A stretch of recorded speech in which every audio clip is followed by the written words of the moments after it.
So welcome everybody to our DPAC Treasurer 101, Treasury 101 presentation for this year. I'm Alan Mosman. I'm no longer on the DPAC executive. I was for the previous 4 years, 3 of them as treasurer. And so when Kayenta and Ian and the gang invited David and I to come back and present. I was very happy to come do that. David Schaub from False Creek PAC is also here tonight, and we'll do a little round of introductions so we can. There's not so many people here that we can't start off by doing that. Well, not quite start off by doing that. I guess start off by just first of all, just acknowledging that we are wherever we're zooming in from in the city, we're meeting on the unceded ancestral territories of the Coast Salish peoples, the Musqueam, Squamish, and Tsleil-Waututh, and just recognize their long connection to the land and the things that we can learn from them. So we are also recording this session. And we'll be posting it and the slide deck online shortly after we finish, sometime in the next few days. So if people want to go back and look over the material or pull off some of the links that are in the slide deck for further reference follow-up, that'll be available for folks to do. So we may check in with people once we get to the end of the slide deck. There's generally, a good amount of time for questions and sort of free-flowing discussion. If people feel comfortable having that recorded, we'll carry on with the recording. And that's what I understand was done with PAC 101 last week. So if if you said something that, in retrospect, you wish you wouldn't like to be in the recording, then please connect with Kayenta, and there will be a bit of an editing process that will take out little glitches and stuff along the way. But we'll check in, make sure people are comfortable continuing with that when we get to that point. I'm hoping that there's a good cross-section of folks who are just starting out as treasurers for their PACs and people who have done the work for a while. Neither David nor myself have actually ever been PAC treasurers, although I was the DPAC treasurer for a few years. It's quite a different job, and DPAC is actually a much less complicated job than PAC treasurers are. So there may well be questions that come up where people in the room will have way more present, current, felt examples or experiences to share than either of us would be able to offer. So please feel free to not only ask questions, but also if you either hear something that doesn't sound quite right or have something from your own experience to add to the information sharing, please do that. Kayenta will be monitoring the chat and watching for people as questions as we go along. I would ask you not to sort of jump in, but instead either put your question in the chat, or if you have something that's kind of really, we're talking about it, we might as well deal with the question now, do your raise hand, and then Kayenta will be watching for that and check in with you, and then have you jump in at that point. So there's a fair amount of material to cover, but we should be able to get through it in the next hour and a half or so, and then some time for questions from people who are able to stay. And there's not so many of us that we can't, do some quick introductions maybe, and let everyone know. Maybe you could, who you are, what PAC you're with, what schools your kids are in, and maybe if you're just starting out as a treasurer, or if you've been doing it for a while, that would be great. So and I'll just invite people in the order I can see them on the screen, and then we'll check at the end to make sure we haven't missed anyone. I'm Alan Mosman. My kids went through Henry Hudson Elementary and Kitsilano Secondary, and I was involved in the PACs in those two. As I said, never as a treasurer, but DPAC treasurer for 3 years. So, and my youngest graduated just last year, so it's a whole new world in our family with nobody in the school system anymore. David, please jump in. Hello, I'm David Schaub. My kids are in False Creek and Tupper. I've been the chair of Falls Creek, though I'm currently the DPAC rep, and I'm just here to offer some support, though I've also never been a treasurer for on a PAC. But we'll see how that goes. Thanks. Kayenta. I'm sorry. Hi, I'm Kayenta. I'm current chair of DPAC. I have 2 kids in the school system currently. Kate is in grade 9 at Ideal, which is part of Churchill, and Zoe is in grade 7 at Tai. Thanks for joining us. Thank you. Ian.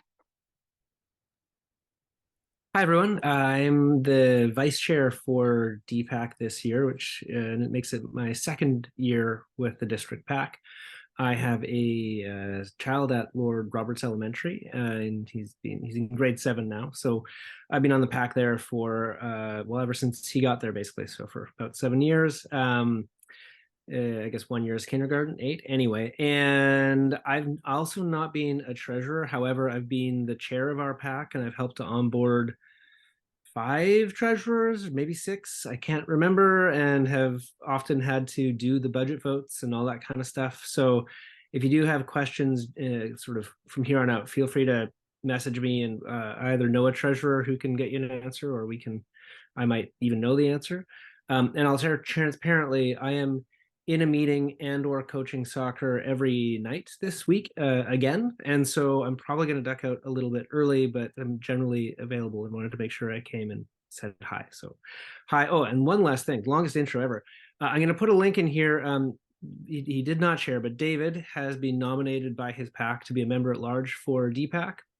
And we're in a voting procedure for that now. So your PACs probably have a link to vote for him, but just in case, I'm going to put that link in here. Definitely check with your PAC. Obviously, it's a PAC vote, and you need to be the appropriate representative to make that vote, but we want to make sure everyone is seeing it. So that link is in the chat as well.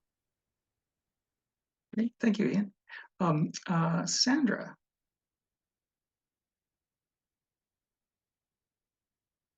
Is there another Sandra? Is Sandra Nelson you're talking to? Sandra Nelson, sorry. Yes. Yeah, I think that's the only Sandra I've seen. So I'm trying to see if there are people with common first names, I'll try and distinguish them as I call them. Hi there, I'm Sandra, and I have 2 children in grades 2 and 4 at Queen Mary Elementary. And I'm currently the PAC secretary. Anyway, I'm not the treasurer, but I'm just interested to find out what's the treasurer role is all about for potential future roles. Thank you, Sandra. Lindsay. Hi there, I'm Lindsay. I have a kiddo in grade 1 at Dr. A.R. Lord in East Van near the PNE.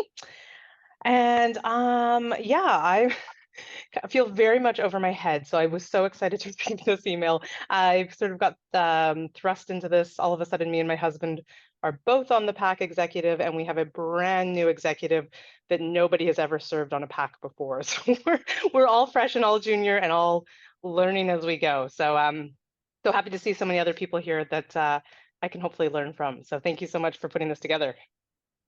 Well, thank you. And hopefully this will help put a little sort of structure around the whole confusing mess. Yeah. Jenna. Hello. I got 2 kids in grade 5 and grade 4 and grade 6 at Laura Secord in East Vancouver, French immersion. I'm going to take over as treasurer for next year, so I'm kind of learning the ropes and watching as we go. Never been on the PAC before, but I've been treasurer for another NPO in the past. Well, thanks. Yeah, it's a slightly different structure for sure, but lots of commonalities you'll probably find as well. Thanks. Tanya, sorry. Hi there, can you hear me okay? Yes. Excellent. I'm normally a video person. Unfortunately, my Mac has chosen to cop out the last few days, and I haven't had an opportunity to get it repaired. So I apologize. I appreciate the social interaction side as well. I'm a mom of 2 at Tai Elementary, ages grades 3 and grade 6. New to PAC and about 2 months into treasurer here. So also looking forward to some opportunities to ask more questions. So thank you for running this.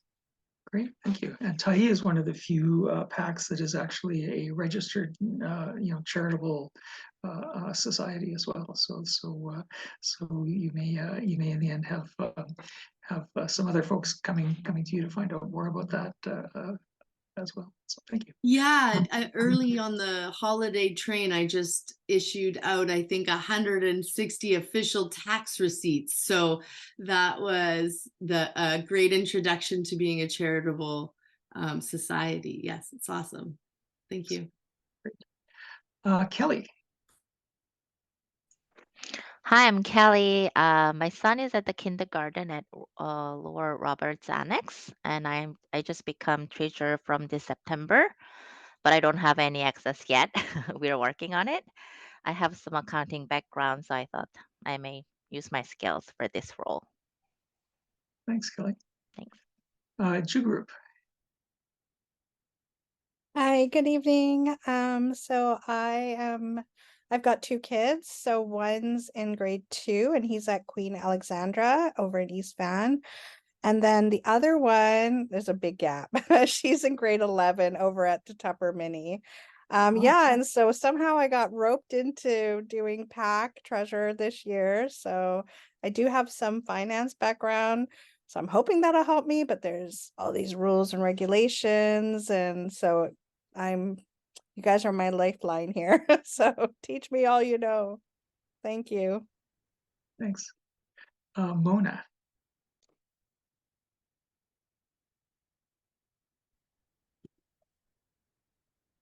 Hi, I'm not the treasurer. I'm just a member at large and with Renfrew Elementary, and that's where my kiddos are at. And I'm just listening because I think I want to help out in the future, maybe in the treasure. But I just like to learn about all the different aspects and be helpful where I can. Thanks.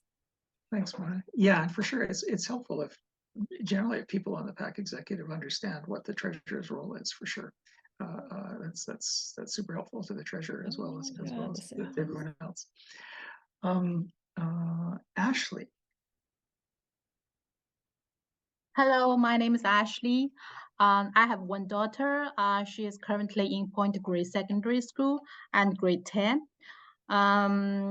I worked in finance previously, so this year I applied for the treasury role. So just in learning process, I'm very happy to have this meeting to know each other and to learn from your side. Thank you. Thanks, Ashley. Isadora. Sorry? Oh, sorry. Thanks, Ashley. I was just calling on Isadora. Okay.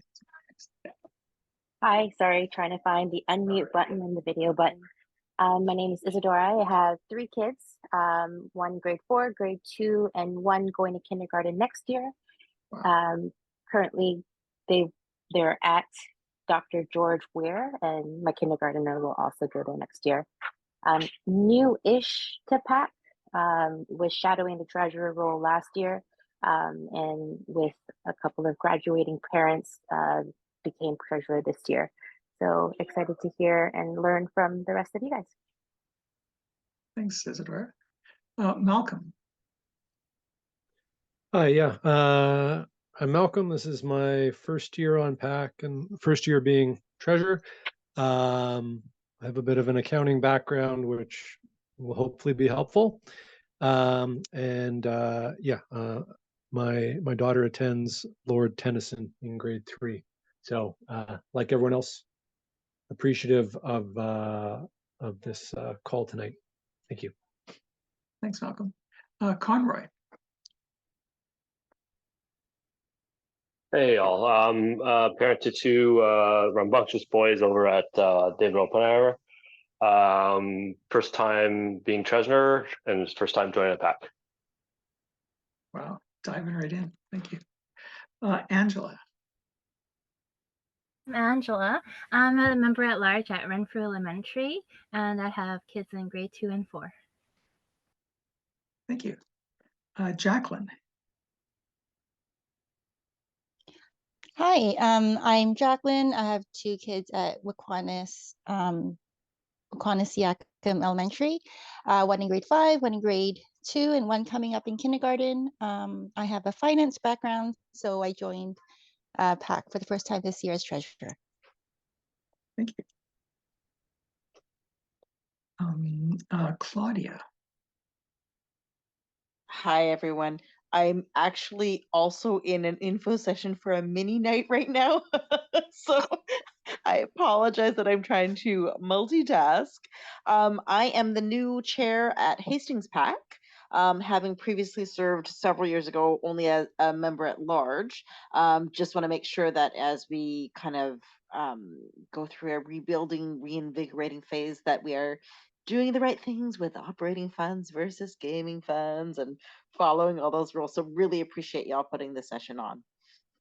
Well, thanks, Claudia. And yeah, I mean, if you have to duck out every now and then to keep track of the other thing, one reason why we're recording and posting stuff later. So thanks. Thank you. Murray. Hi, everyone. My son's at Trudeau Elementary in East Vancouver. This is my second year on the PAC, first year by myself as treasurer. Thank you. Thank you. Christina.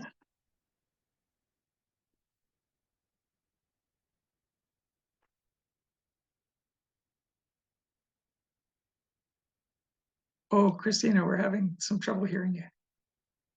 Can you hear me? Yes, thank you. Awesome.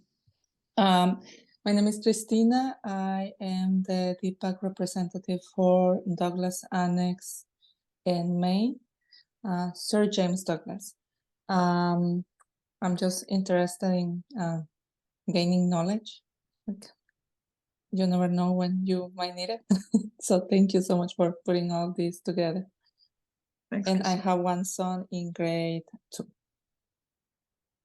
Great, thanks. Kirti.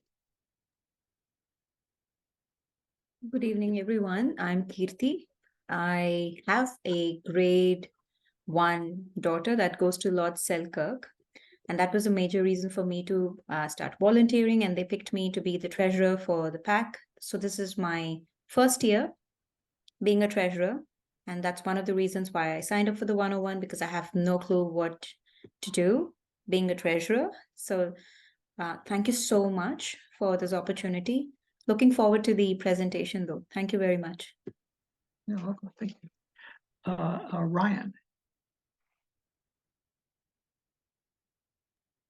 Hi, everyone. I'm Ryan. I've got two kids at Chief McQuina Elementary, one in grade 7, one in grade 4. I've been on the PAC for 7 years and kind of got dragged into being the treasurer at one point along the ride there. We've got despite being there a long time, it's a fairly inexperienced group. Haven't been able to kind of have an info session like this yet, or haven't been able to attend one. So looking forward to learning a bunch here. Oh, thanks, Ryan. And you folks went through a whole school being rebuilt stuff for a while too, which tends to make things harder to connect. It was challenging. Yeah. The school kids were all at Admiral Seymour for a year and a bit there during COVID. So it was, yeah. Oh, thanks, Ryan. Welcome. Thanks. Alex. Hi, everyone. I'm Alex. I'm the PAC chair for Weir Elementary. I have a daughter in grade 5, and my eldest just graduated from there. So that's when I took over as PAC chair from my sister-in-law, who was PAC chair for a long number of years.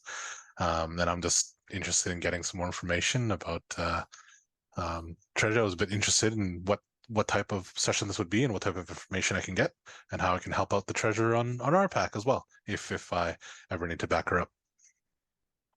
Thanks, Alex. Great. And I think finally, Novella, and I hope you kind of got the format of how people are doing introductions. Please let us know who you are and what you're hoping to gain from tonight. Hi everyone. I'm Novella. I one of my children goes to Sexsmith Elementary. I have been a treasurer for Sexsmith PAC for the last 2 years. This is my 3rd year. I believe this is the first time I attended the meeting. Even though I've been with the PAC for 2 years, there's still a lot for me to learn. So I'm hoping to find out more from other treasurers who are what experiences you have as a treasurer, and if there are any supports that I can lean on from the group. Thank you. Great, thank you very much. I believe that's it. Is anyone not spoken? I think that's all. We did have one person join us and then leave, so maybe they'll be coming back a bit later. But yeah, I'm going to start screen sharing now, which means I won't be able to see anybody or see what's going on with the chat. So this is where Kayenta jumps in with watching stuff. Let me just set that up and see if that works for folks. Okay, can folks all see that title slide up there? Yeah. Great. Okay, thank you. So yeah, just as we get started, just further to what Novella was saying, the connections between PAC execs and PAC treasurers certainly, one of the things we hope to foster is by having meetings like this. We also do have the PAC to PAC Slack group, which Kayenta is managing. So that's a great sort of ongoing resource for people to post questions, say, hey, our PAC, we're dealing with this. It's a bit new to us. Has anyone else kind of been in this situation? What do you do? To sort of share ideas and problem solve. It's kind of in an ongoing way. I believe there's several channels in that, and there's one specifically for treasurers, but also lots of general ones for lots of other topics too. So if you're interested in being involved in that and you're not already, please do touch bases with Kayenta at some point, and she can help sign you into that service as well. So okay, let's go.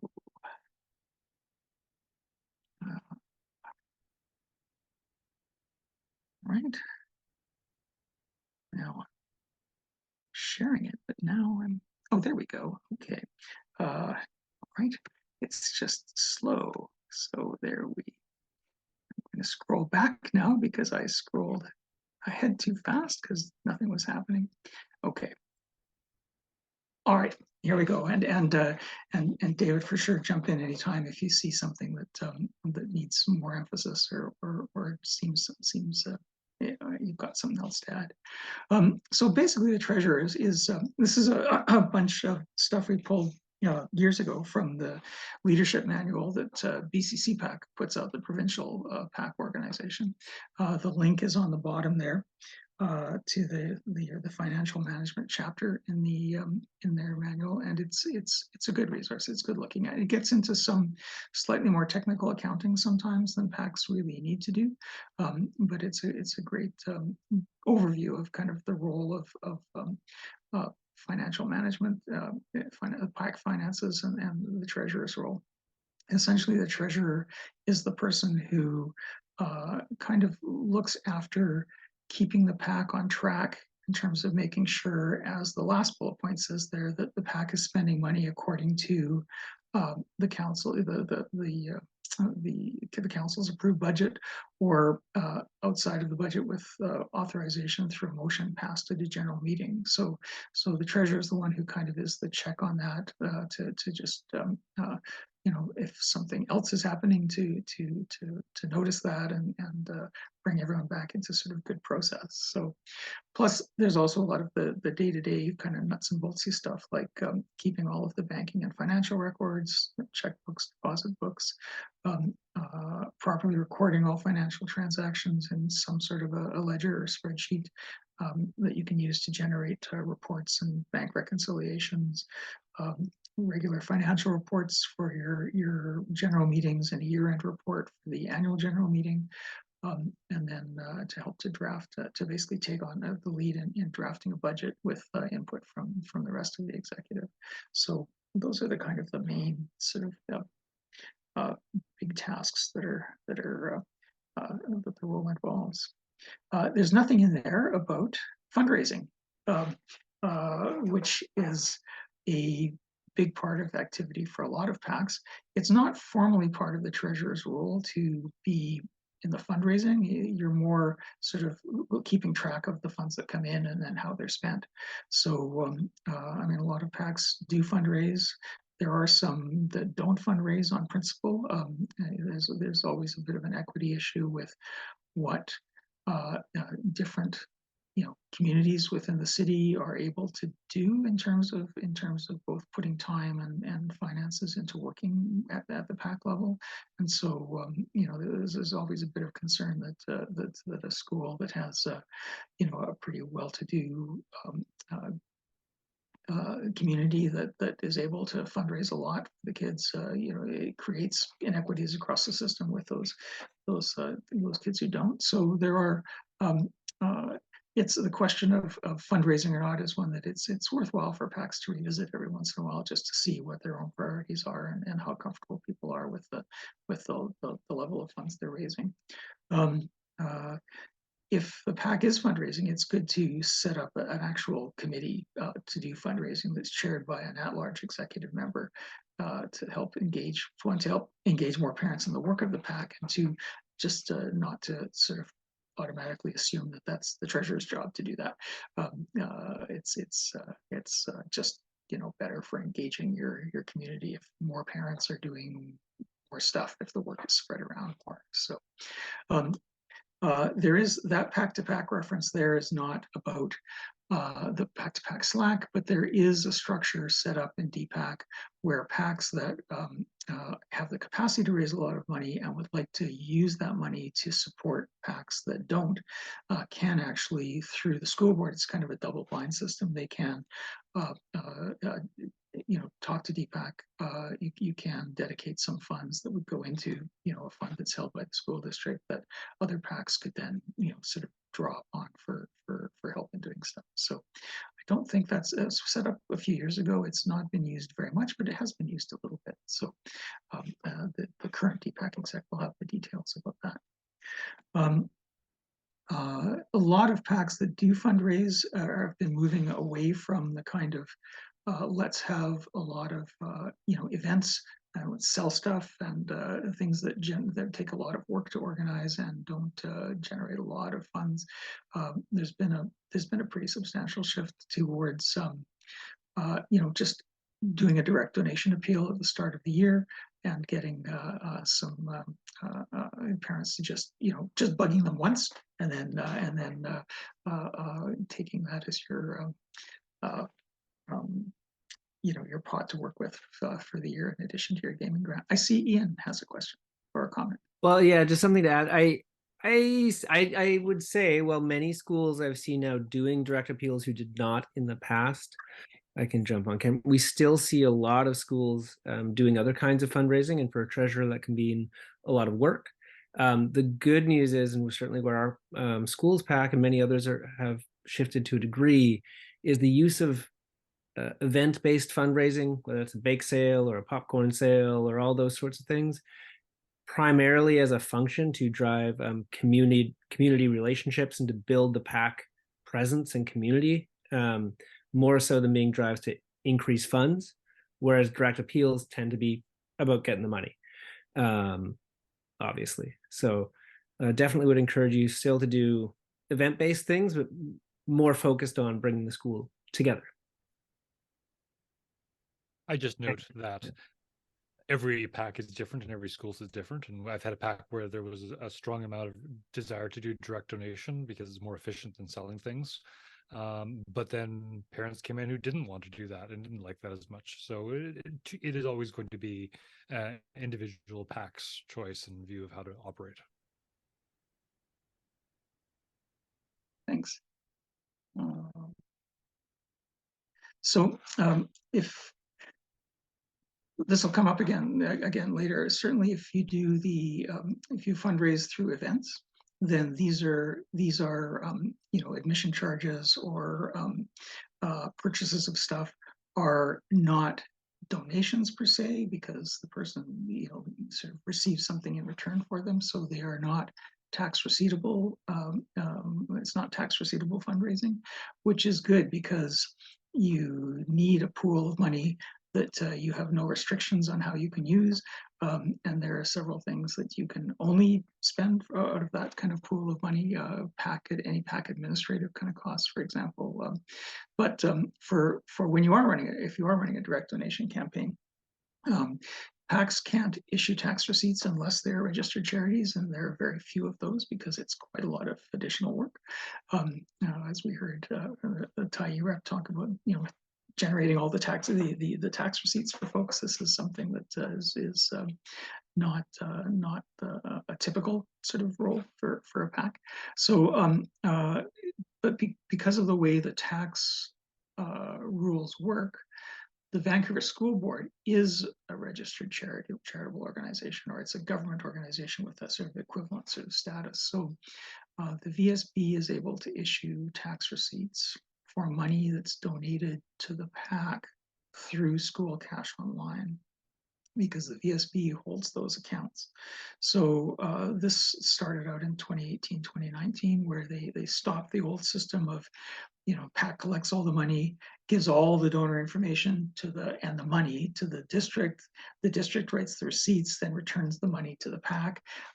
Now it's just simply if donations are done through School Cash Online, then that money stays in a PAC, a PAC account held by the school district, and it can only be spent by the spending decisions are controlled by the PAC, but it can only be spent on things that are consistent with the charitable purposes of the VSB. So so the VSB then, if people make that donation to School Cash Online, the VSB issues the receipts directly to the donors, and then the PAC then instructs the school administration as to how that money can be spent, and it is the school administration that would say, actually write a check to a vendor or cover off on an expense. What the charitable purposes thing essentially means is that the PAC funds held by the VSB have to be spent for the benefit of parents or students. So things like parent education sessions, you can pay for speakers out of that account. Any sort of teacher appreciation events you can pay for out of that account. And you can't, there's things you can't use gaming money for. So it's good to know which pot you can take stuff out of. Gaming money is really focused exclusively on students. So any of your expenses around parent involvement, would come through the VSB account. And then any of the expenses benefiting the PAC, your operating administrative expenses, bank charges, if you're doing stuff by e-transfer and you've got e-transfer fees, those are all covered neither by gaming nor by the VSB account. So you need your non-receivable fundraising to help keep that part afloat as well. There are, of course, always sort of gray areas with this kind of stuff. So it's good to be, have a good relationship with the school office and the principal and the admin assistant to generally, have a handle on this, to talk about what gray area, if something's unclear as to whether this is an expense from the VSB held account or from the PAC's own money. So. A couple little things. So one is the money that gets paid out of the charitable donation accounts is a check written by the school. So the PACs will generally just request, by some rules you should confirm in your bylaws, what do you want to spend charitable donations to the PAC in, and then the admins will generally cut the check directly to pay for that, because that's their mechanism for vetting it, at least in my experience. I just had something. The thing to remember also is donations don't need to be charitable. Anyone can make donations to the PAC, and at that point they can pay directly to the PAC, and as long as a tax receipt isn't needed, then it goes directly into PAC coffers, or at least it should, and that can then be spent any way the PAC deems appropriate by the PAC rules. So it's whether or not it's charitable is what matters, not just whether it's a donation. David has put together these lovely infographics that kind of summarize a lot of that stuff. So we're on the first one here. And David, do you want to speak to that? Can you put it up? Yeah. Oh, is it not up? I don't see it yet. Okay. What do you see now? I still see VSB PAC donations accounts. Okay. I'm seeing the infographic, so we've got a technical issue. All right. Maybe while you're sorting that out, Conroy had a question here, a follow-up question. How does the VSB track what school the donations are from? I'll take that one on. So the VSB can take donations two mechanisms. They want only one, but they can do, I believe they can do two. You can write a check to the VSB to donate it to the school or the school's PAC. Those are two different bodies. But what they would prefer you to do is to use the donation mechanism via School Cash Online, which allows you to donate money to the school or to the PAC. And again, those are two different mechanisms. So there is a link, and the PAC and the DPAC knows all the links for all the schools, which is a link that takes you directly to the donation page for your school's PAC, which is good because otherwise the parents need to select from a list of all of the schools and all of the schools' PACs, both, which is a horrible mess. But if you can get this link from DPAC, it'll take you directly to donate to the PAC for this school. It's not a matter of, regarding the School Cash Online being linked to your child, it is indirectly part of School Cash Online.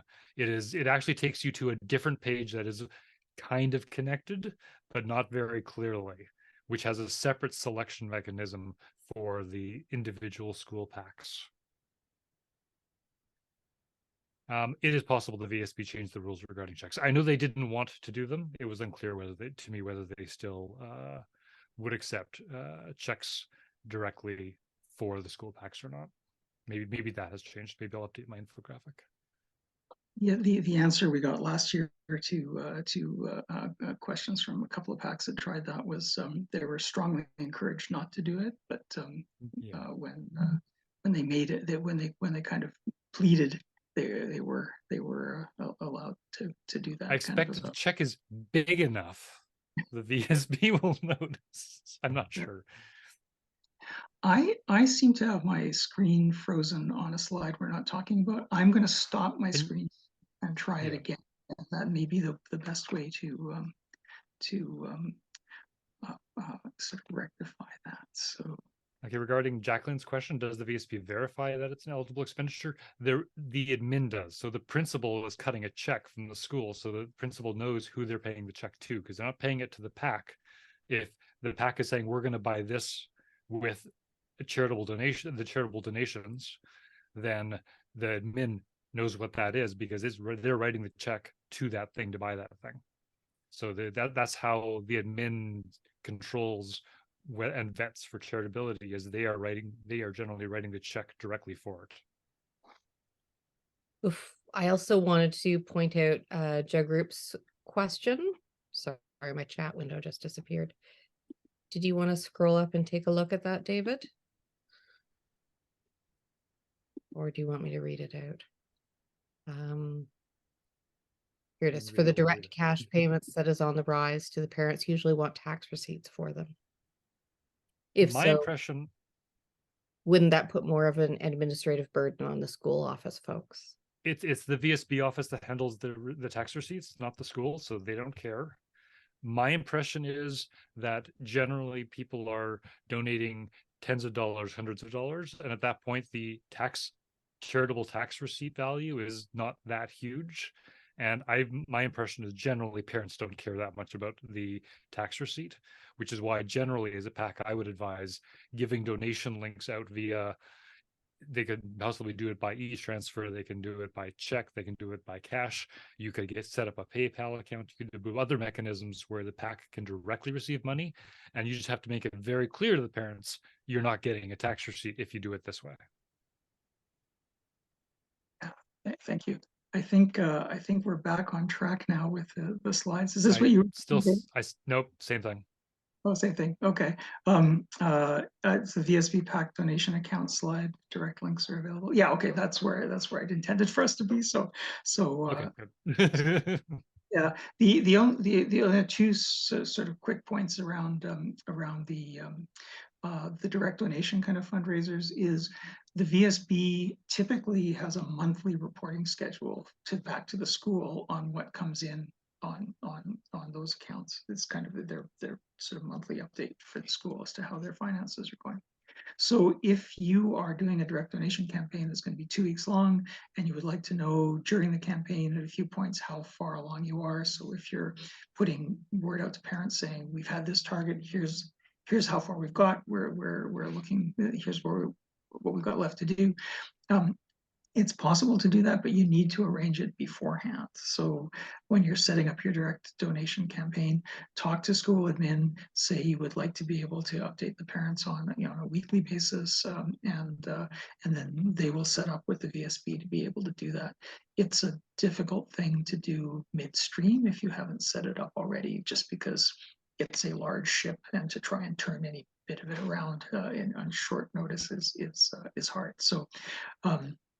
So just coordinate with your school admin around your plan for a direct donation if you're doing one to be able to have those updates.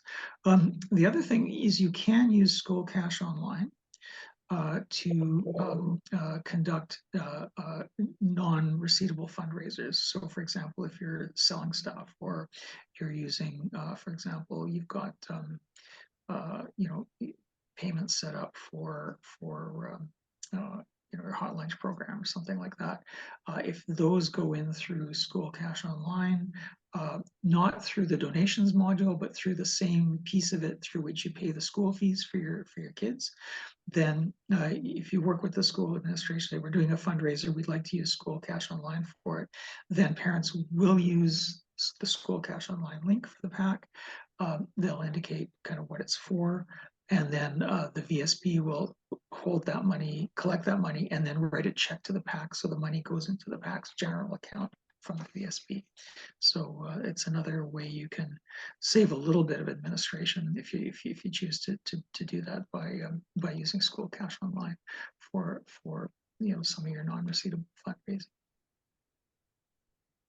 To answer, Conroy, your other question, whether or not you need to do accounting for the donations, the answer basically is still yes, because you need to know how much money is coming in and how much money is going out, because the PAC is still deciding to spend that money. It is the PAC's money.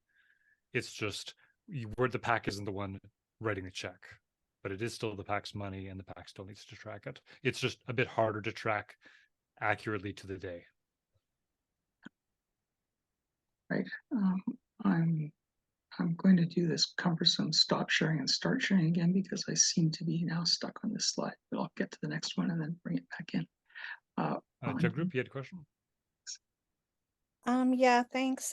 For this, I like the idea of the donating in the School Cash Online. Does it take a bit of time to get that set up, or is it already set up that's not donation?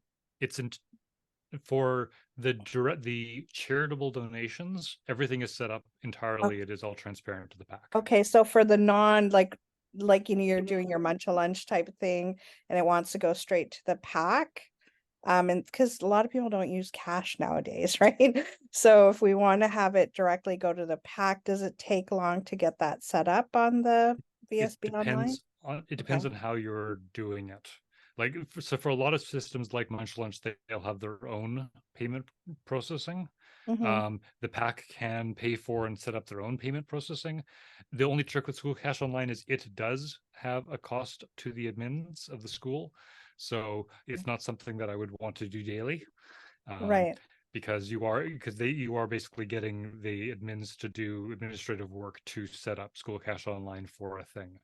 So there's a balancing act where there are windows where if you have an event, it's probably worth it maybe getting a Square account so you can do charges directly to credit cards. Okay. And some things you might want to do by School Cash. You probably want to be able to get money all the ways. Mm-hmm. Okay. Cool. Thank you. Thanks.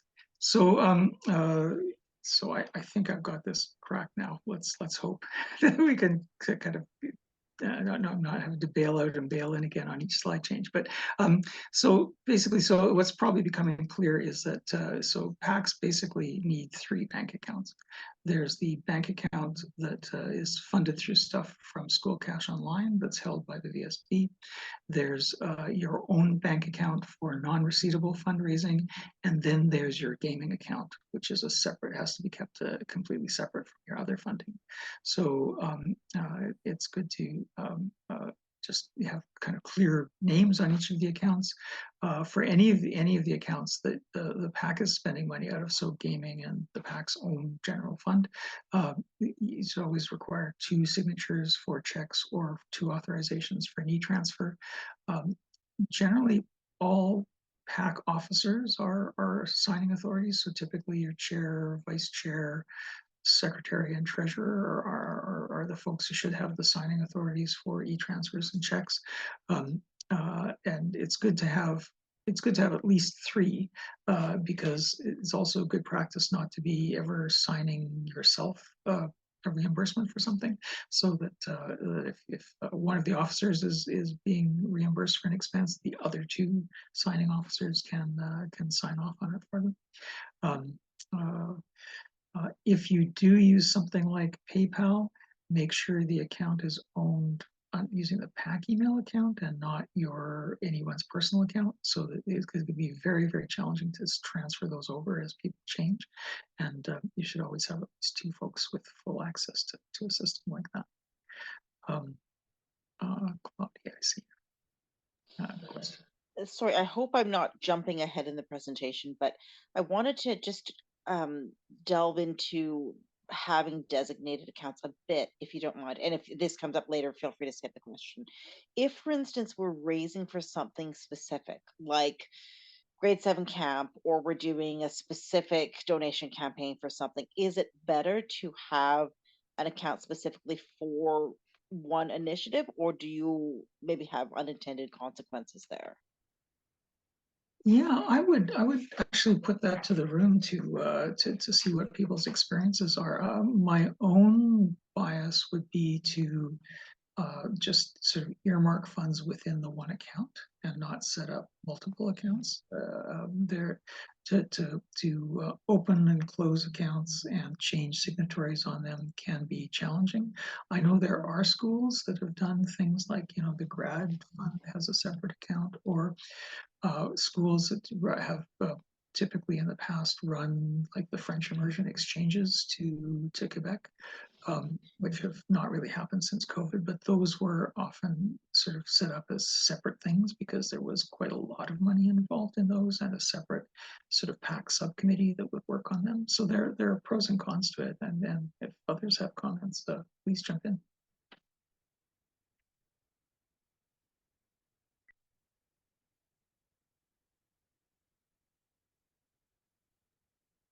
I would just say that I would generally want bank accounts to exist because of the rules that the money in the bank account has to follow is different, as being my delineator for it. But certainly in some cases there might be exceptions. Well, if people have other insights to share or ideas on that as we go along, please do. I'm now going to. There we go. So then the bottom of this last slide referenced the infographics. There's a big infographic of 3 pages that David put together for us last year, which is on the website as a resource. And David put some work into sort of simplifying the pieces of it so that they would fit on the slide deck and also not show sort of all the information at once. So this kind of summarizes a bit of what we've just spoken about. And yeah. Here we go. David, if you have things you want to highlight, please do. Yes, I'm muted. There we go. I just wanted to basically put a visual representation of almost all of the information that was just said, to try and make it more clear in terms of where money is coming from, where money is stored, and then what is the controlling factor for how money is spent, and then what are the rules for spending the money? Because all of those are slightly different things. This is the first slide, and this one specifically is for showing the three general, the one bank, the operating bank account of the PACs, and kind of how money flows through the schools. So the school cash online will always go to the school. It might be a charitable donation, in which case it follows one set of rules. And if it is sales, it should, in theory, be able to be moved directly back into the PAC operating account via check transfer. I should note that there's very differences between best practices and your reality. So your PAC is driven by your bylaws, and you have your own interactions with your school. And every principal might, while this is, I think, vetted by the VSB, some principals do have different opinions on details of how this flow happens. And your bylaws might also be different. So when, like, for the rule of how do you instruct the principal to spend the charitable donation account money, for Falls Creek, I put it in the bylaws that we basically recorded in the minutes as the mechanism for communicating that. But this is all dependent on your bylaws. So my hope is that this visualization is a little more clear, showing the differences between the charitable donations, how school cash online can be both, and how direct donations without and sales directly to the PAC is entirely under the PAC's control. Later, I'll show you the infographics for the gaming and society bank accounts. But are there any questions about this infographic? That just went away. No, sorry, that was my finger hitting a button that I was hovering over. Sorry, but yeah, if, are there questions?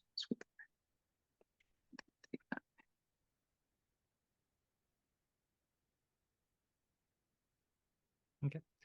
This will be available in the slide deck, and there's also an infographic where it's all in one page.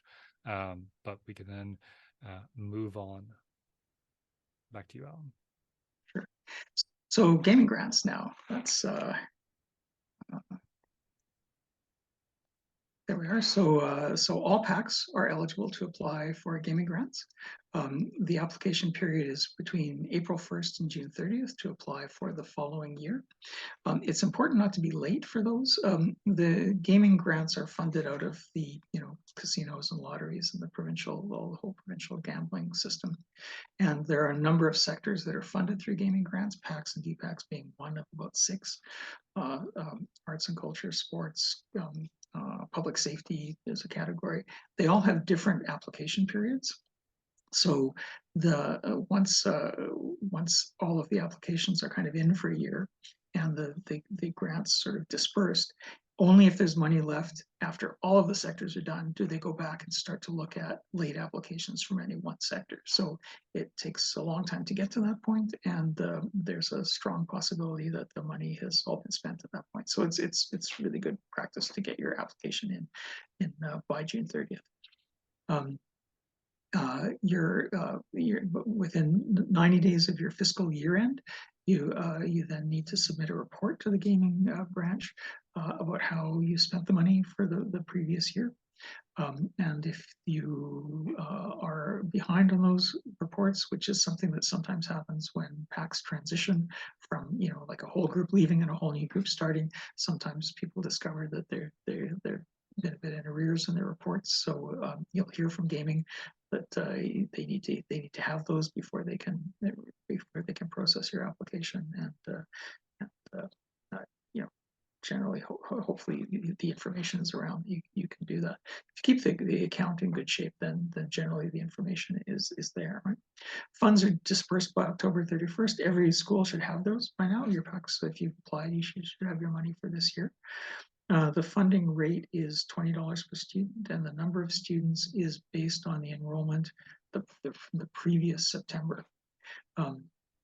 There is a minimum grant of $2,000. So if you are in a very small elementary school or an annex that has less than 100 kids, you would receive the $2,000 minimum grant if you were to apply. The key thing about gaming grants is that PACs retain control of the sort of allocation of money. What that means is basically you are the eligible uses for the grant, and we'll get into that in a minute. You are reimbursing people for purchases out of gaming grant money. You can't say that's just some schools like to do things this way, where they say, right, we are going to fund each division $400 a year, so each teacher is going to get that money. You can't actually write them a check from gaming for that money. You need to let them know they have a budget of up to $400. They need to bring you all the receipts for the things that you buy, and then you reimburse them for those. So it is more money than just writing teachers a check, which you could do out of your other funds if you wanted to. But if you want to use gaming funds for teacher wish list kinds of items, which is perfectly eligible under gaming grants, because it's around enhancing the sort of non-curricular stuff. Then it's all you can't give people money and say, tell us how you used it. You have to retain control of the expenses by just reimbursing people for what they've spent. The link at the bottom there is to the page which includes the very comprehensive guidelines for PAC and DPAC gaming grants, and they update that every year. So that's worth checking out.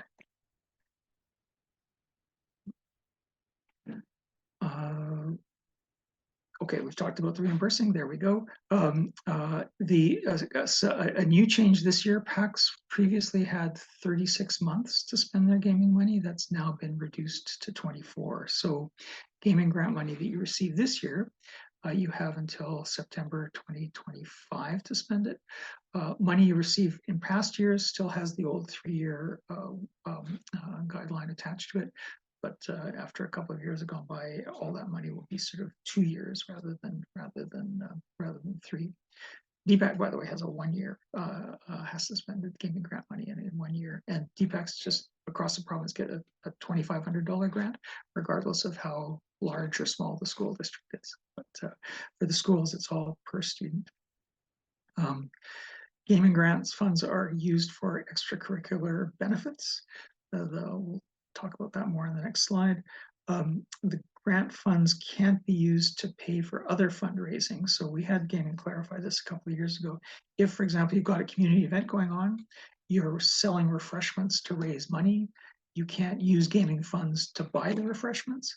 But if you are providing the refreshments to people at cost, then you can use the gaming funds to buy that money, or to buy the refreshments. This next slide has a little small print, but it goes through kind of a guideline of what are eligible expenses and what aren't. And the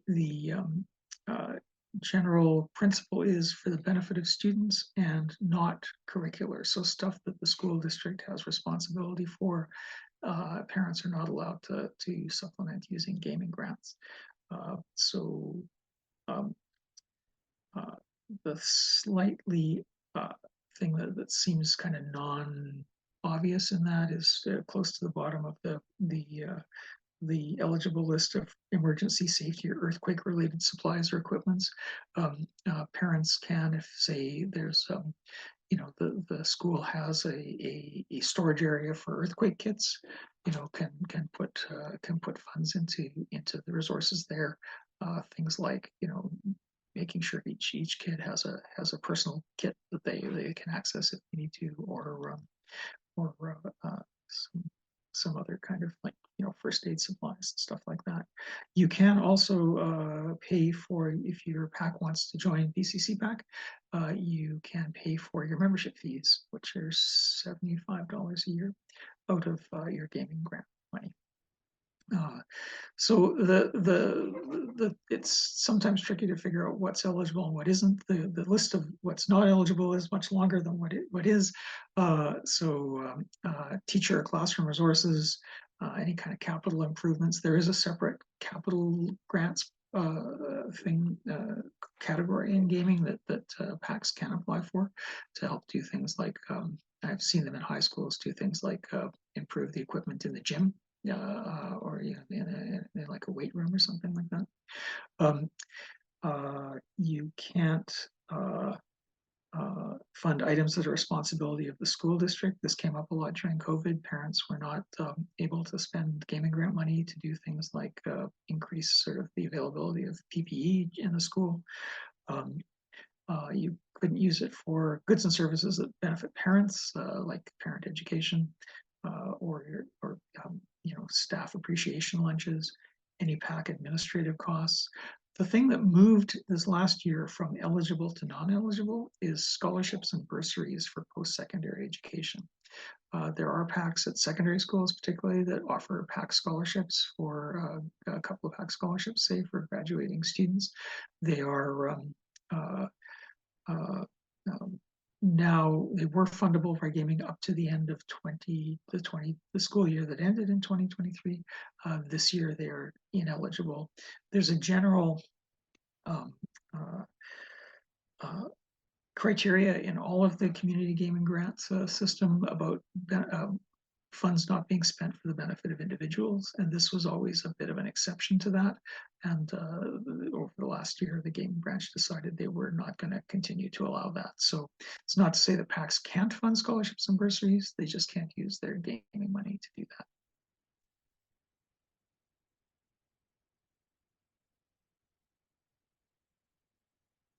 So there's a whole list of stuff in the gaming grant guidelines about how to do your gaming grant account, and they're quite stringent guidelines.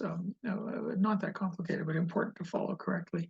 You need a separate gaming account specified in your organization's full name, which can only receive, hold, and disperse gaming funds. So you can't put other money from other events or other. Can't put other money from other sources into that. That's only for money you receive from gaming. That is from your gaming grant and from any licensed gaming events that you might use as part of your fundraising activities. If you have a community event and want to hold a raffle, for example, that's a separate license application. And that money also needs to go into the gaming account and be spent out of the gaming account. So the checks for the gaming account need to have gaming account printed on them, as well as the PAC's full name. Records must clearly show the amount and purpose of each transaction. So all of your check stubs, all of your receipts, documentation of any electronic fund transfer you do out of the account that shows that 2 people have signed off on it. And you keep the records for 5 years. This is the only place that there's any kind of rule around PACs keeping records, how long they need to keep them for, but in sort of general practice to extend it to your other records, it's good to keep them for 5 years. If you are a registered charitable society, you need to keep them for 7, but gaming requires 5, and it's a whole list of what you need to hang on to there. So just have a file that all of that stuff can go into. Again, you need 2 signatures on the gaming account, check or EFT, and you can't use it as kind of a petty cash account or withdraw money in cash and then use it for something. It's got to be a reimbursement for an expense that someone's incurred for one of the eligible uses.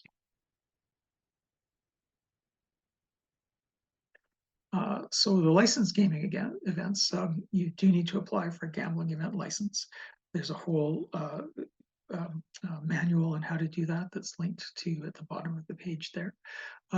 You don't need to get a license for each time you do something. The licenses are issued for a particular kind of fundraising, and they can be issued for up to a year. So for example, if you're going to do raffles, you need a license for raffles. If you're going to do bingos, you need a license for bingos. But once you've got that license, you can do more than one raffle or more than one bingo over the course of the year.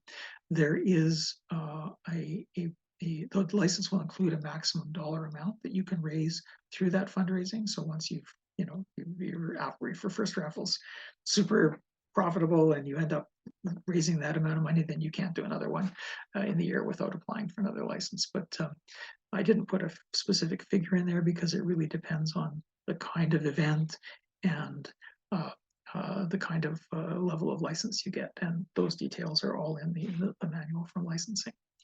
You do need to keep that money in the PAX gaming account. This is something that I think is often PACs are not that careful about or haven't been in the past. And then when you do your gaming report at the end of the year, you have to account for those funds in this separate section of the report. Unlike the 24 months you have to spend the gaming grant money you raise through licensed gaming events, you need to spend within 12 months. So, and the eligible uses are very similar to what the gaming grant eligible uses are. Isadora, thank you. I actually have a question about, I have a question about the slide prior.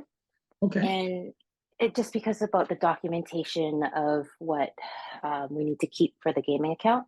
So if let's say we were to fund field trips for the school, would we contribute that money to the school to pay for that, or would we need to ask them to provide us an invoice and then we pay for that invoice?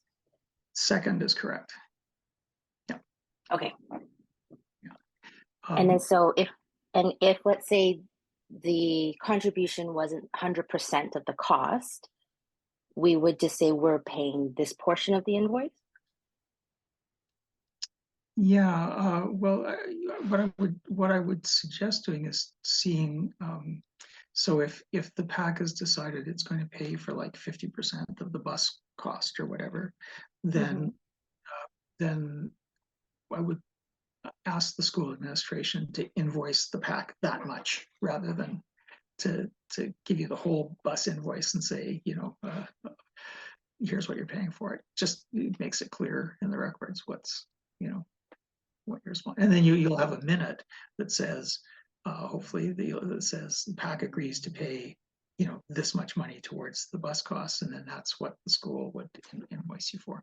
Yeah. Okay, and so the school can invoice us. It doesn't necessarily need to be the actual provider.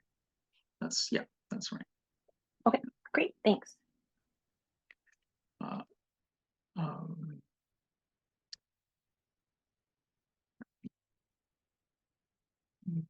There again. Here we go. Well, let me just check that was. Yeah, I think we are now at.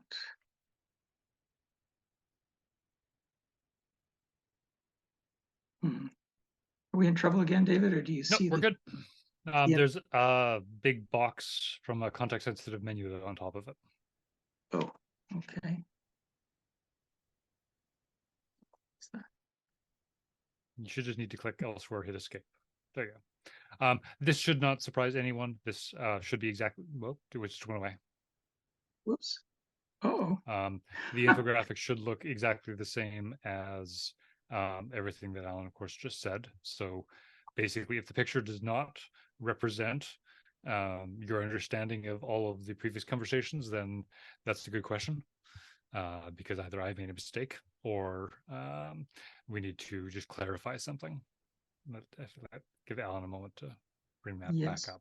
Somehow I've lost it. I'm going to bring it back. While Alan's doing that, Conroy had a question under the definition of equipment for extracurricular activities. Could funds be used to purchase sports equipment for recess? Yes, I believe. And Isadora, did you have another question, or should we lower your hand? Nope, let me lower it. Thank you. No worries. Okay. Sorry, guys. I seem to have actually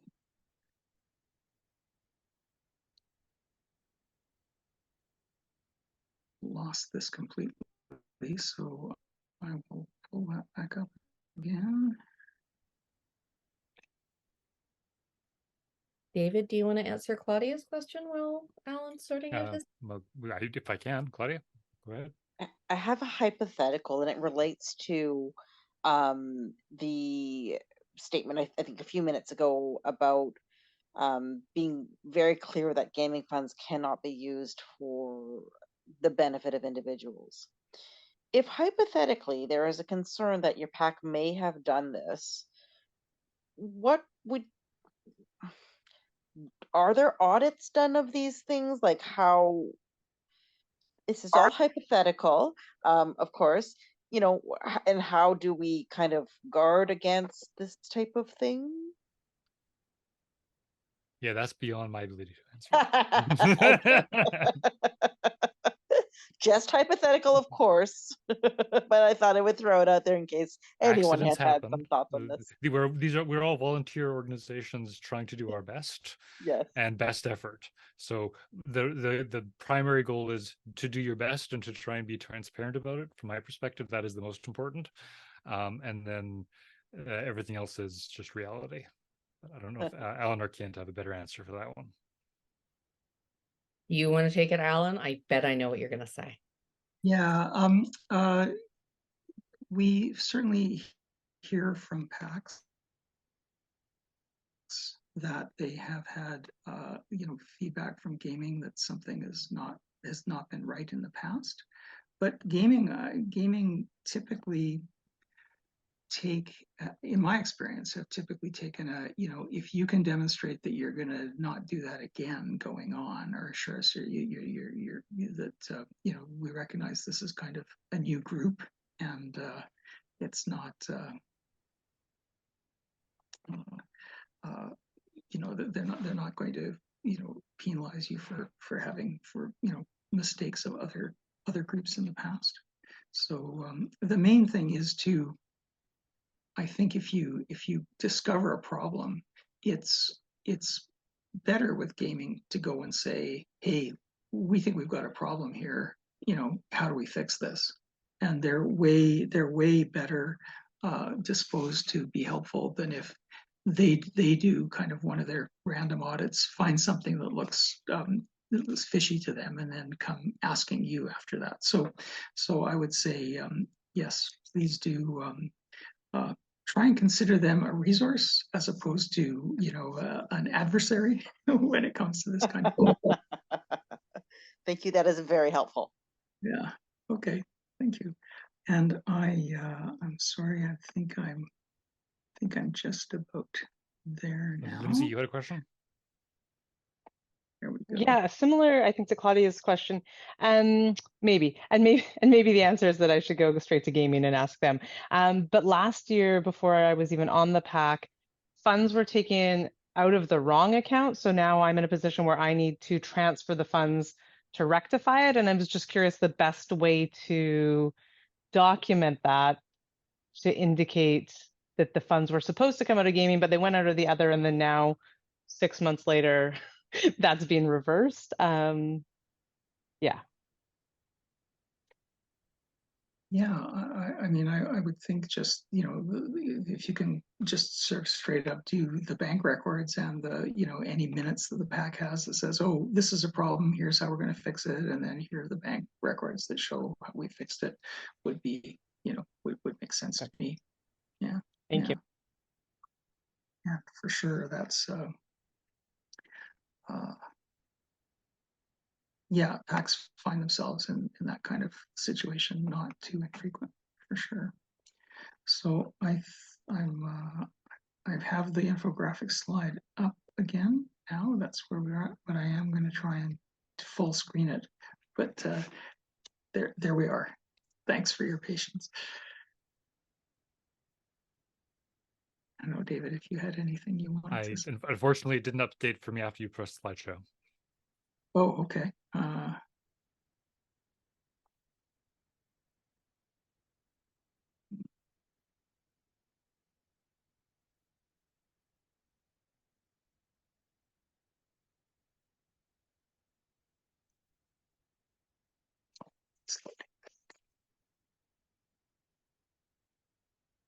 Did anyone else have any other questions while we deal with technical difficulty?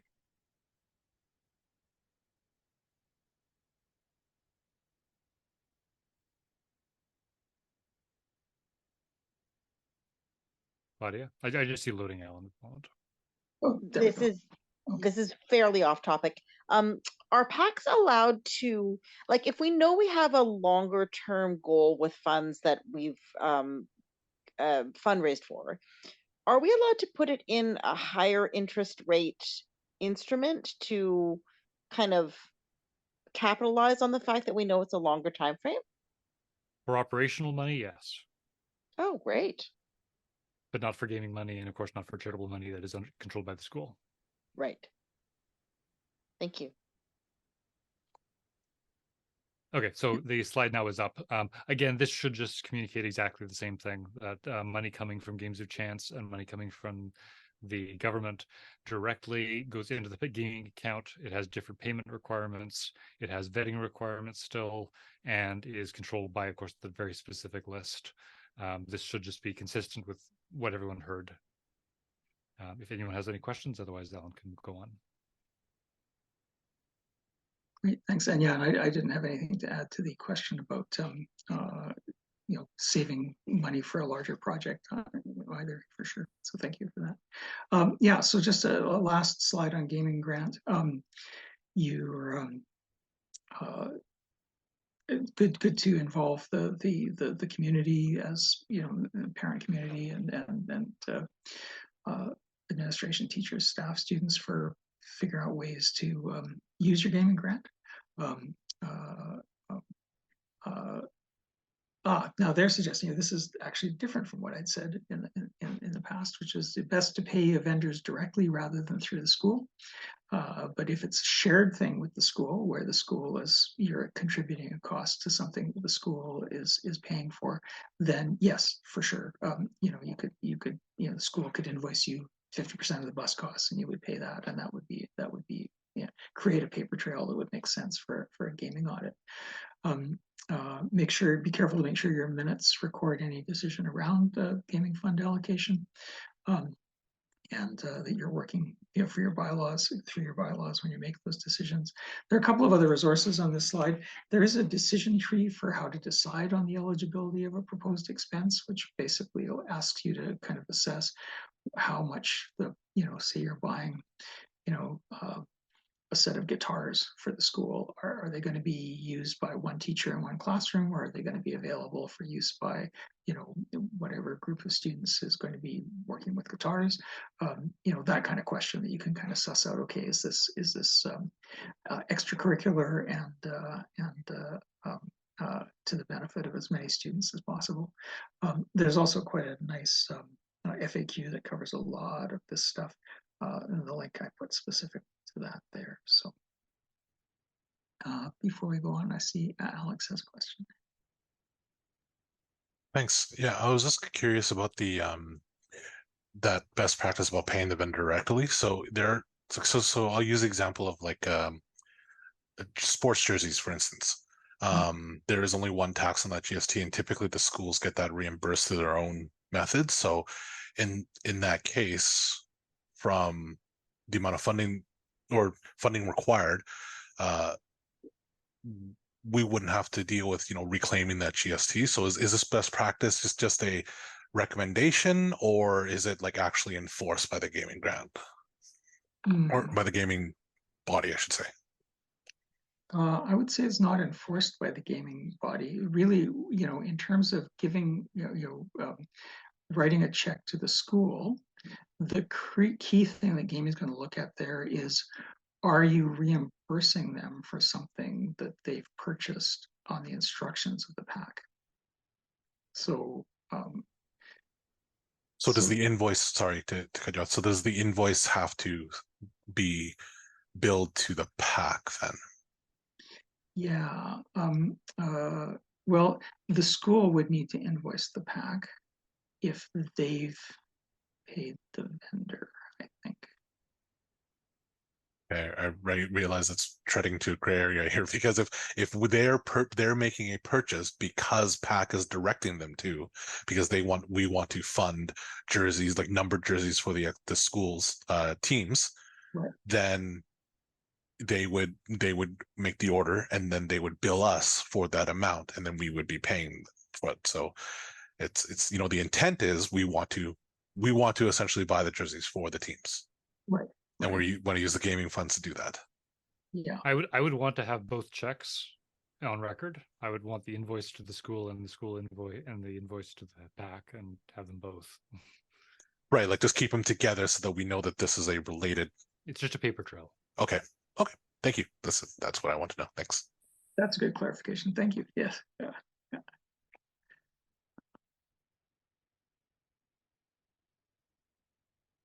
So the next few slides are all sort of a collection of various sort of best practices. The thing that's going to, as a treasurer, kind of give you the clearest guidance in terms of your oversight over how money is spent is making sure that the PAC meetings, you follow your bylaws in terms of how you make and record important decisions. So approving and minuting any budgetary or financial change or decision, and approving and minuting the addition and removal of signing officers for the banking accounts as soon as those people are starting their terms. It's good because this often can be a more confusing and complicated process than it seems to need to be, to connect with your financial institution that you use and just keep a file that gives kind of the current instructions and what supporting documentation is required for that change of signing authority process. That can help things go a lot smoother. I know for Van City, typically you'll be asked for an updated list of directors and officers, including their birth dates and contact information, and any minute that sort of says it's, well, I would suggest having a minute that after the election of officers, say you have a separate minute and say, these are going to be our new signing officers, and these are the people who were signing officers who are no longer signing officers. So you go into to the recording or to the financial institution with that, and then it's super clear for them who to take off their list and who to put on. But always good to talk to the financial institution first, because I've certainly had on a couple of occasions done what used to be the process, gone in all prepared and found out the process has changed a bit. So it's just and with any of your PAC records, just keeping the records for the 5 years and making sure that it's really transparent as to what's happened. So a little bit more about the bylaws. This was covered off a bit in PAC 101, but in addition to defining the treasurer's kind of roles and responsibilities, your PAC bylaws should also define what your fiscal year is. It's not a standard thing. Not all PACs have the same one. Often it's July 1st to June 30th to the end of the school year. Sometimes it's September 1st to August 31st. But just know what it is, because that gives you your deadlines for your gaming grant report and other things.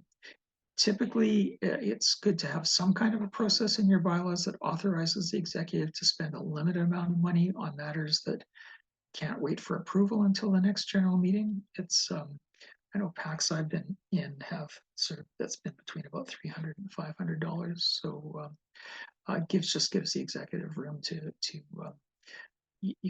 respond to anything that comes up urgently, and then come back and report to the next general meeting what they've done, as opposed to have to wait to the next general meeting for approval for that. I encourage everyone actually to share your PAC's constitution and bylaws with DPAC, because DPAC does keep a small library of samples, current samples from PACs in Vancouver, that people who are looking to either revise their bylaws, or perhaps they've been lost, you don't have a set, you wanting to put one together. That's a really useful resource for folks. So, and then the link in there I put is a reference to another piece of the BCC PAC leadership manual on their kind of recommendations, and a bit of a template for a constitution and bylaws.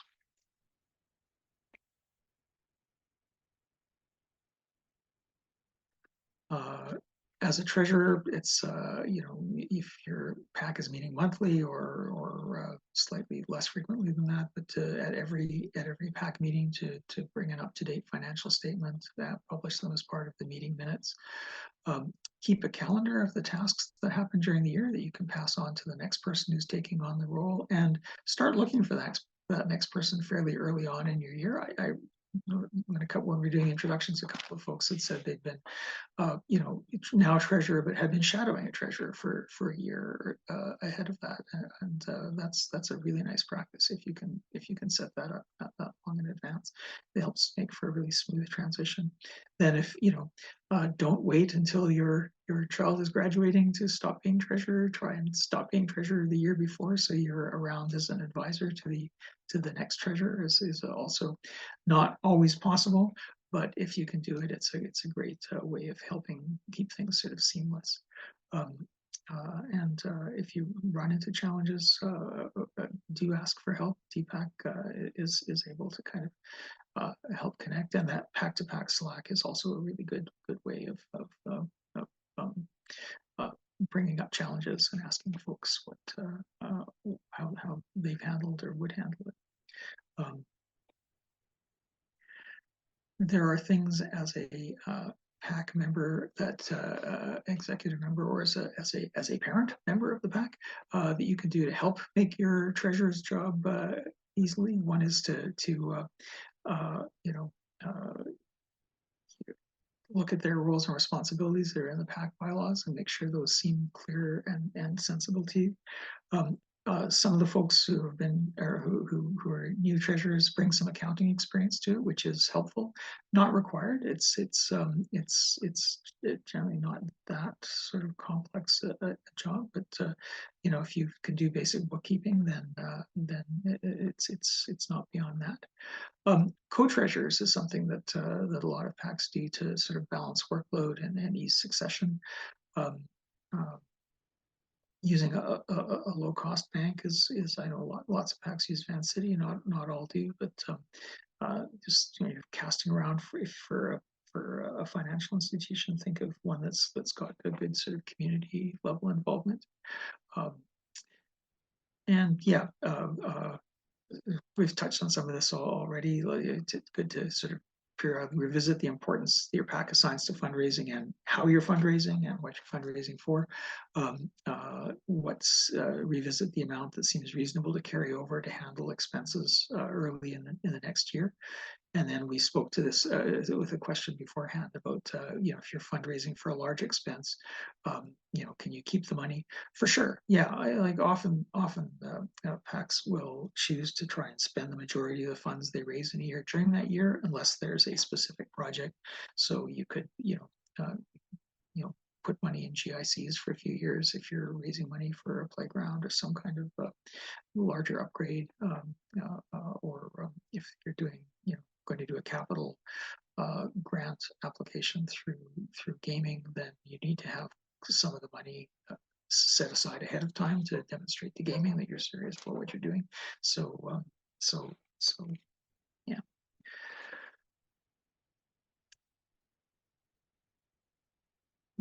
This top one here comes from, I think, the experience the DPAC has had over several years, where PACs sometimes will come to DPAC with help in trying to sort out or connect with VSB Finance to help sort out a long-standing issue that has become murky with time.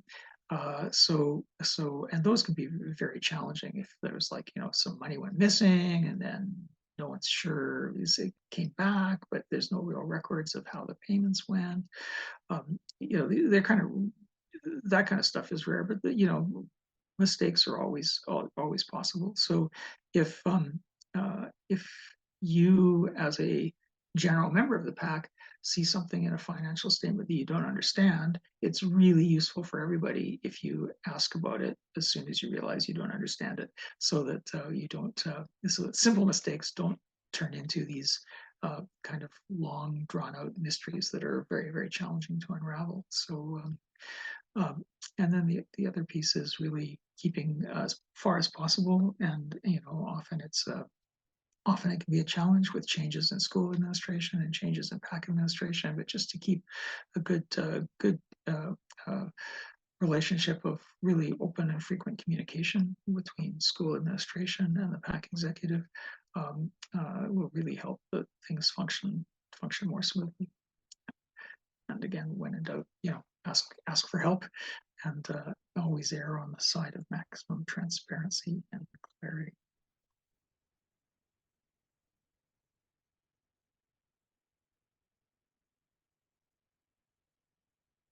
Yeah, that's now okay. I may have jumped a slide here. I'm just going to see if I go back.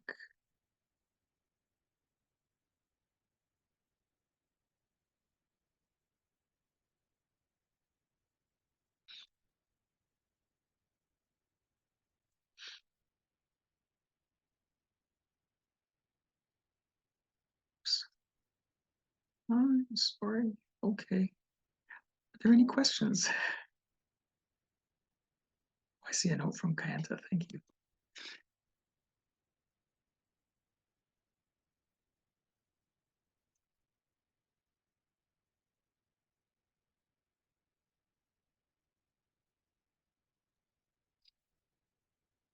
I should certainly note that the reality of your bylaws might not match best practices that we're proposing.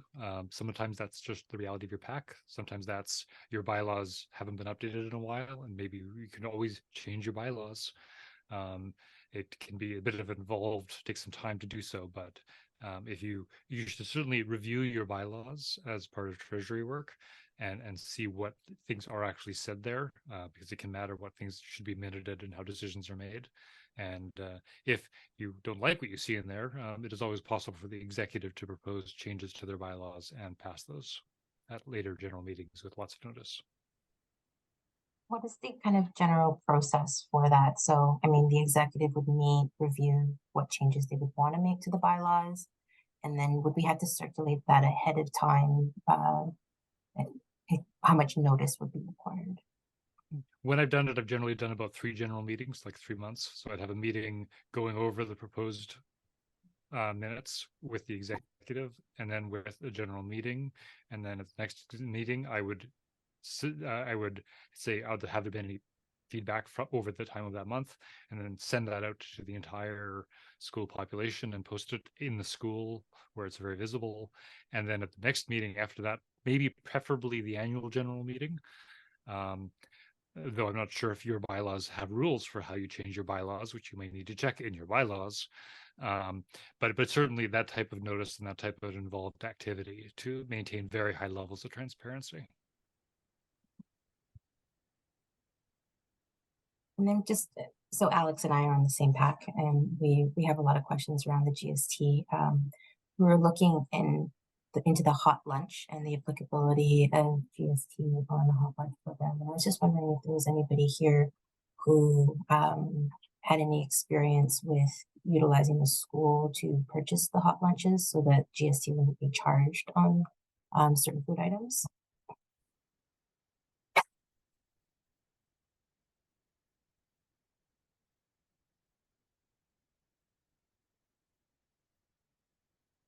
That's a great question. I certainly would put that out to the group for people from PACs who have worked on hot lunch programs to see if they have any input on that.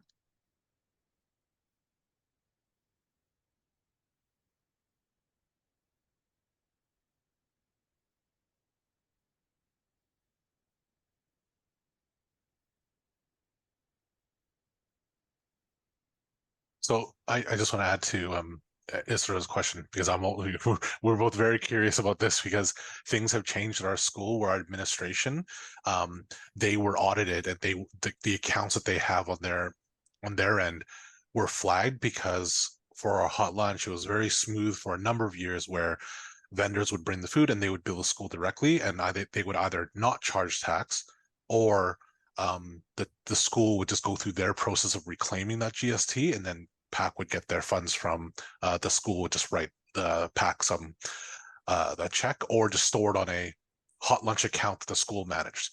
So the school board came in and said, no, you can't do that anymore. Now you have to send that money elsewhere, or you can't be held under school management. And so we have to put it in our own PAC general operating account. And so that's the context. So now we're trying to figure out what we do with that GST side. Are there any other PACs here who have a registered GST number that you claim that back? Is there any like process that anyone on the call has gone through and dealt with this and found a way around it or to work with it?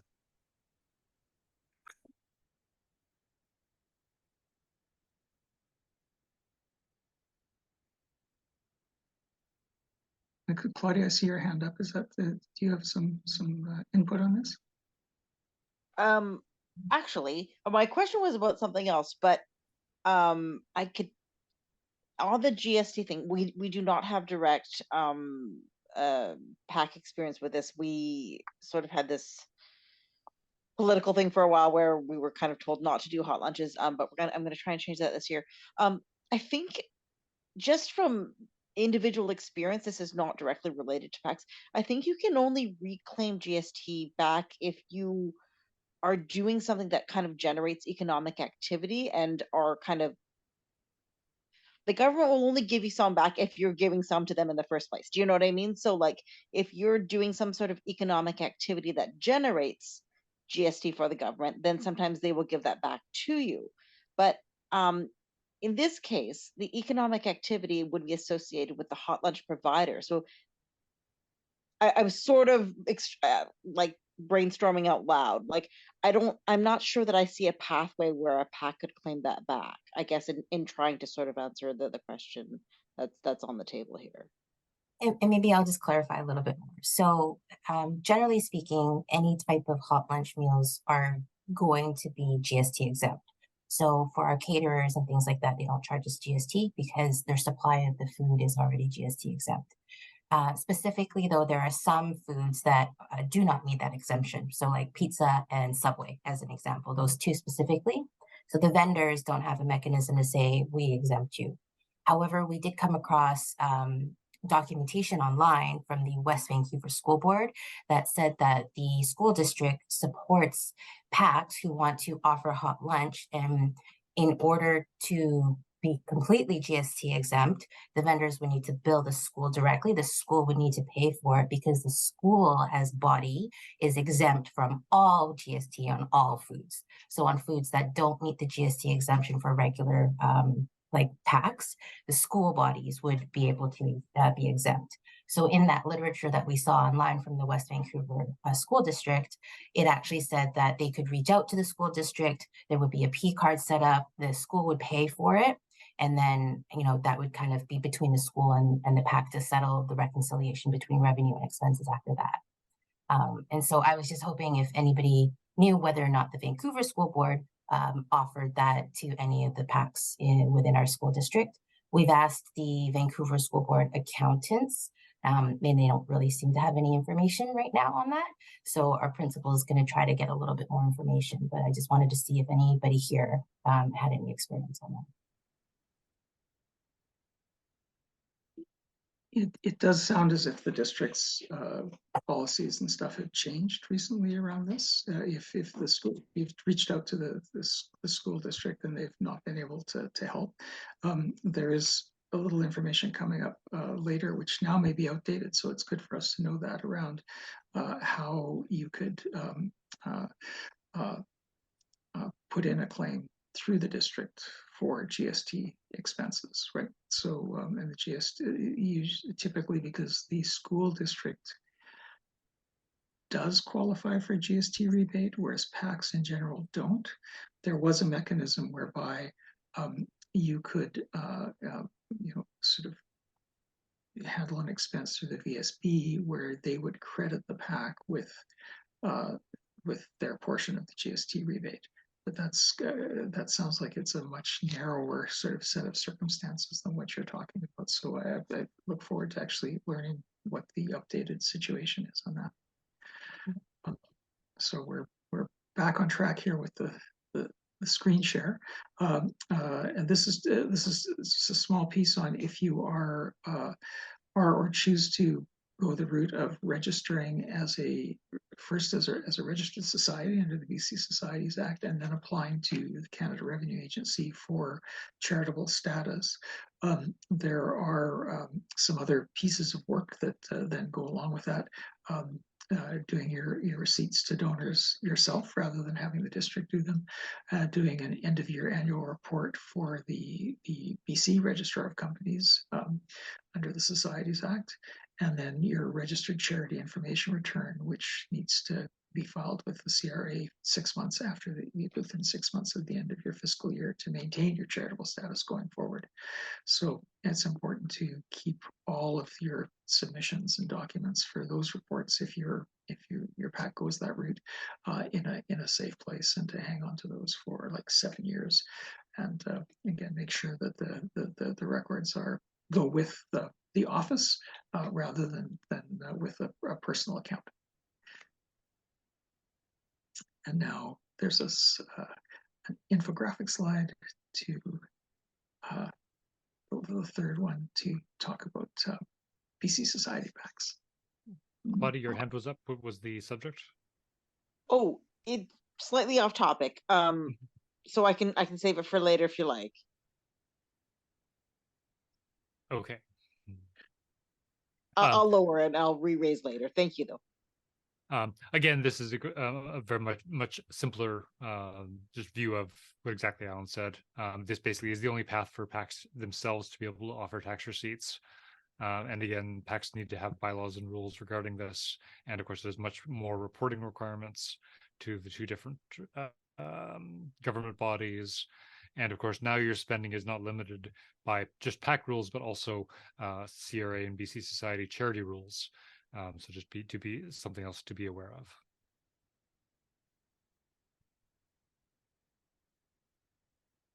Any other questions about societies? We have a PAC here who is one, and they probably can answer the questions better than I can. This is the so I'm not going to spend time on the first one because clearly that situation has changed. There is the PAC GST and PST refund form that was formerly used by the school district, so we'll have to check and make sure that's still being used. There's a link to that on the DPAC website in case there's a situation where that's relevant to you. This almost came up a little bit earlier around holding on to large funds and paying for them out of gaming. So we have had some PACs get into this sort of catch-22 sort of situation where if you are, say, doing a playground project and you want to use gaming money to pay for a playground or a portion of it, you can. The VSB's financial rules require that they have all the money in place before they start that kind of a project. So they will come to a PAC and say, you know, you've agreed to spend this much on the playground, give us the money now, and then we will spend it. Gaming very strictly says we only fund, you can only use gaming funds to reimburse. So you can't give that money to the district until the project is done and being invoiced. So when the impasse was kind of laid before VSB Finance, VSB in the end blinked, and the way that PAC doing this kind of in this kind of dilemma can deal with it is to basically the VSB will recognize if the PAC has earmarked the funds from then it commits not to spending them on anything else from the gaming account, then the VSB would consider that essentially an IOU and would be able to go ahead with the project without actually having the money in hand. So that may not be relevant to a lot of PACs attending at the moment, but it is just sort of an example of how you can work together with the VSB to do a bit of a workaround. Their gaming is not going to change their rules, and then that the VSB has on occasion been flexible in that sort of situation. Another thing that came up with the most recent changes to the gaming grant guidelines the simplest way to put it just seemed to be to give you the language and then the explanation of it. So the grant, the changes like the 24 months and the no scholarships and stuff, there was also a piece that said we clarified the requirement of PACs to seek the necessary permits for any large project that requires like an installation on site. So the language now in their grant guidelines says that PACs should seek any necessary permissions or permits required from their school district, or city prior to making purchases for any projects that require installation which take place on school grounds. Installation fees should be paid for by the school district, or city, not by the PAC. When I read that, it seemed to me like a very good question to come back from PACs is, do we need to apply for the permits if any are necessary? That's kind of what it seems to say. But I spoke with someone in gaming who was like, oh, no, that's not the intent at all. So what they really mean by that is sort of the opposite. The gaming grants does not mean that PACs are required to apply for permits themselves, only that PACs should work with their district to confirm that permits are in place before they spend any gaming funds on the project. So permits are generally the responsibility of the landowner. So hopefully in the next iteration of the guidelines, we'll see a clarification of the clarification, so that it's clear that PAC executives do not need to feel suddenly a huge level of stress about, wait a minute, why would we be applying for the permit in this case? Do we really have to do that? You don't. So we figured that was one thing we did manage to figure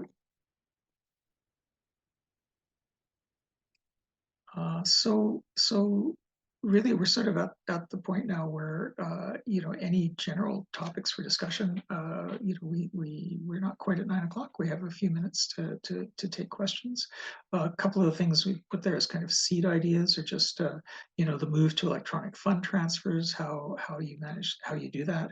It's very dependent on how your financial institution works, but it's becoming an increasingly common practice among PACs. So the treasurer doesn't actually spend a lot of time running around chasing people to sign checks if you set up an EFT system.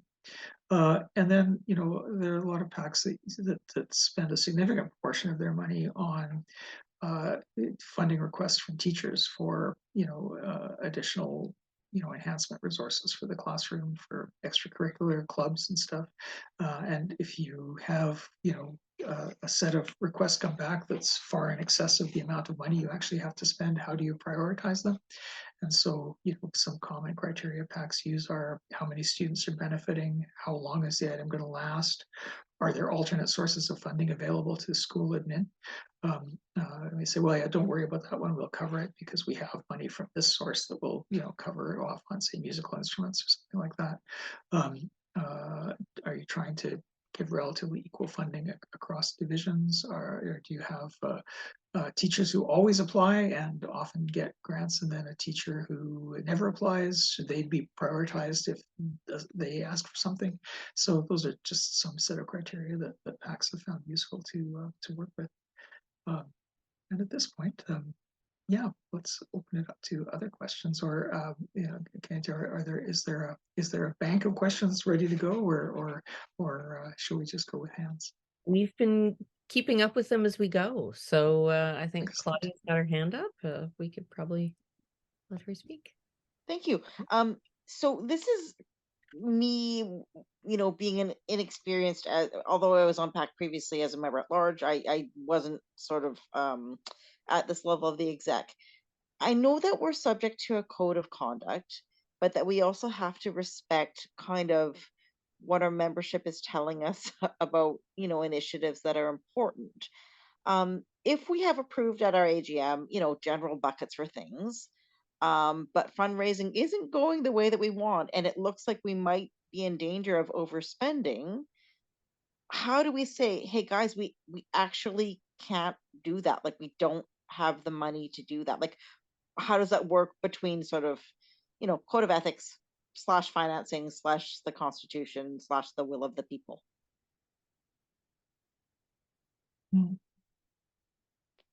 I would venture to say that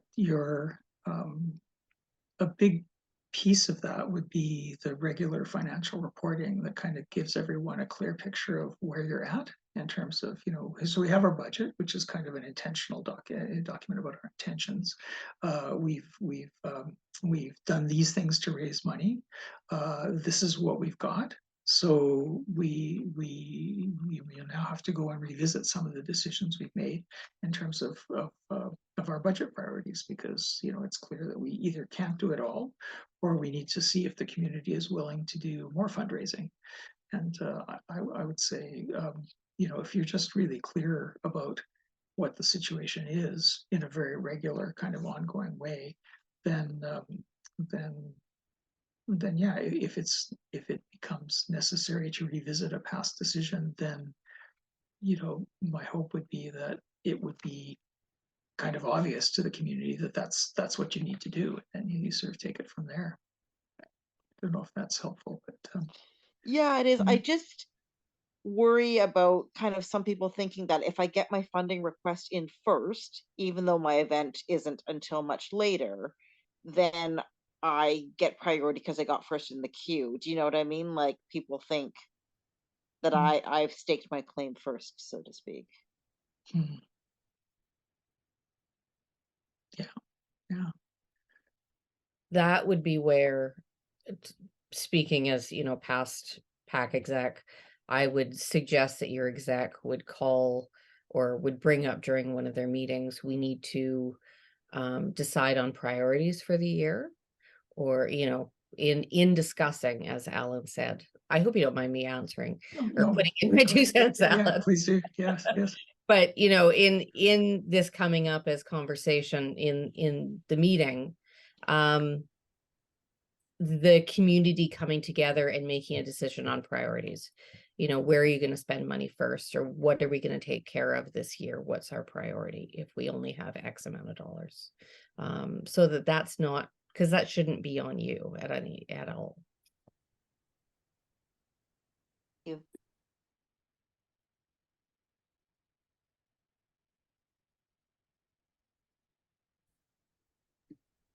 Conroy had a question on typical budget timeline. I was just hoping to comment. Oh, for sure, yeah. I just wanted to say that I'm only 2 months in, and I'm quite impressed with some of the bylaws allowing us to take that financial snapshot. As the treasurer, just fresh in, I'm kind of ready to help spend the money that was put into the budget. However, I see that we might spend to the point where we don't have an end of year budget that will help us pay for things at the beginning of September next year. And I was able to bring that up, and we were able to establish an ideal balance at the end of the year. The financial projections and the actuals are a very active tool in our spreadsheet. So we are always feeling a sense of having a finger on the pulse. And when the last speaker mentioned prioritizing or worried that someone might get their idea in sooner, that didn't resonate with my experience, because at the beginning of the year, there were established goals. So I would encourage a little bit more visionary work, maybe at the beginning with some controls, so you didn't feel like it was a, who raises their hand first, rather represents the community goals of the year. Thank you.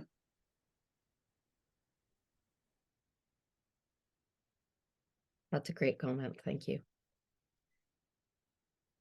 Alan and David, do you want to handle the question about the typical budget timeline, and then we could move on to Ryan?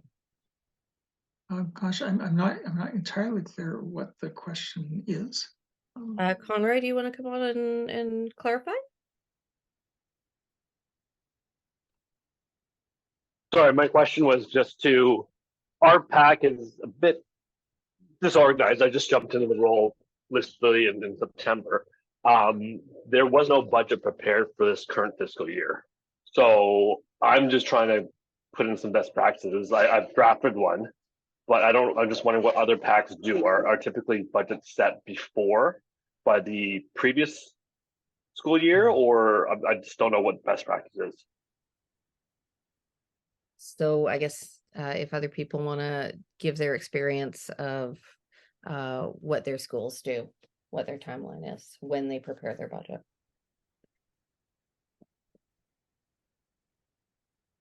I can comment again.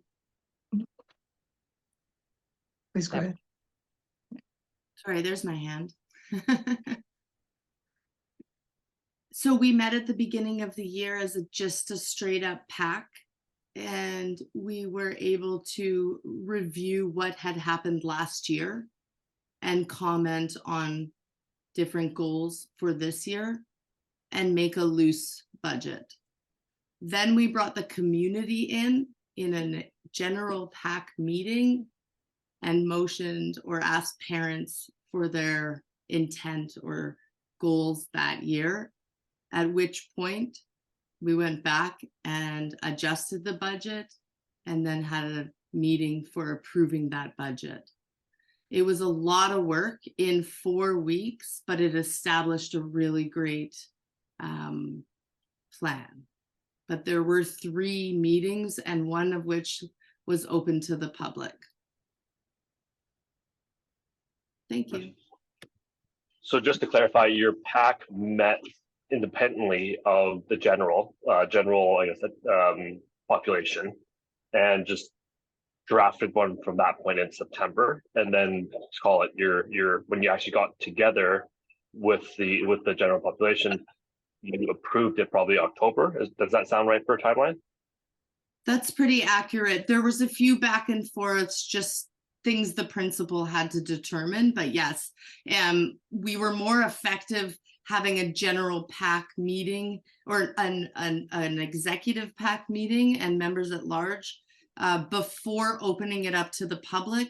But our school had quite a few years of established programs or rituals, and so the budget was quite set out. But for those starting out, I could see the benefits of reviewing where you're at and obviously having some sense of where you want to go, or having some sense of what you'd like to what questions you'd like to put out to the general public. And then the public had a lot to say and things that we had to come back with answers, which required a third meeting, which was not brought to the general attention, just generally dealt with. We are also meeting. We are also not at all. We're also meeting in 2 weeks to change a couple things on the budget based on some funding changes, which I'm just saying because that came up earlier. You have to meet for everything. That makes sense. We just have we're starting essentially from a blank slate because I guess the PAC for the school has, for lack of a better term, become quite apathetic over the past few years, and there hasn't been that much activity. So it's literally a fresh start. I just wondering what the best practice was for some other PACs, and I think you give me some food for thought. Awesome. And maybe I'll just share, because I think my PAC's a little bit different in terms of the timeline. Our executive created the budget prior to the annual general meeting, which was held in June, and they presented that in June, which was then voted by the membership. But then we had an entirely new executive get voted on for the September year. And what we're finding now is that we are fortunate enough to have quite a large amount of money built up because we were under seismic upgrades over the last 3 years. And so, there were lots of things that weren't really contemplated on for this year and kind of in the long term. So we've had to go into a lot of, hold on one second.